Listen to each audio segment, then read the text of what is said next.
Hello, everybody, and today I'm going to talk about the Mandalorian Season 3. I can't believe it's been 2 years since Season 2, so this episode takes place after the Book of Boba Fett. If you don't know, Grogu went with Luke Skywalker at Season 2, and I think he did get some training, and then eventually he reunited with Din after Grogu chose to remain with the Mandalorian. And so that's where we are left off. So let's talk about this episode.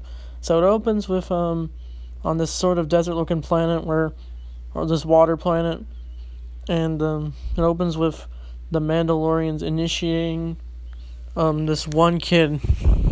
I honestly thought it was a flashback at first, seeing what Din did before he put on his helmet, but no, it looks like it's just a new founder, I guess.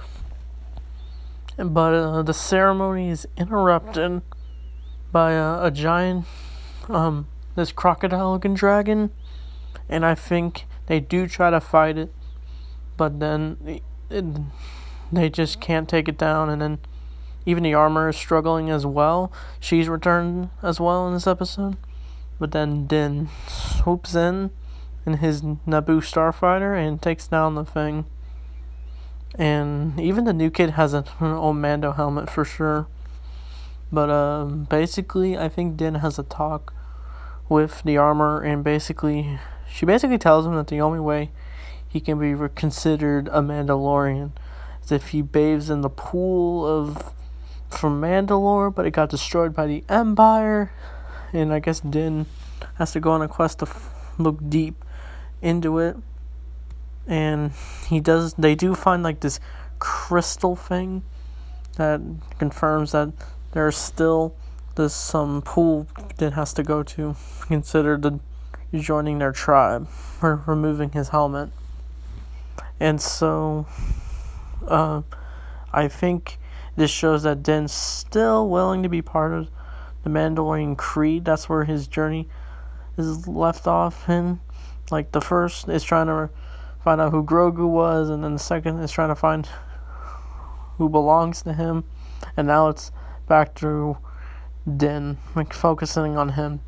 That's what I feel like the story's going to. Din does visit the one planet, Solace, I think it's called. That's where he meets up with Grief Karga. He's looking good in his new outfit, and the planet there is very nice looking. It actually feels like a community there. A lot has changed for sure. Even Din notices it. And while Din tries to explain to Grief what's going on, Grogu's just spinning on a chair or something, and then basically they do then run into pirates. And it looks like they just want some money or whatever, and I almost thought Grief was gonna die, but I know they wouldn't kill him off. And then he just pulls out his blaster, and Din helps out, and they all take down the pirates. Thought that was a neat scene for sure. And Grief does give Mando the opportunity to just say, hey, don't you want to retire here and have a nice life with Grogu? He even questions how he's back with Din, and he's just like, it's a long story. And I think Din then leaves the planet before that, we do see the return of the IG droid. You see a statue of him, a memorial for him. I thought that was a nice touch, but as it's revealed, Din wants to rebuild him so he can find his way around Mandalore.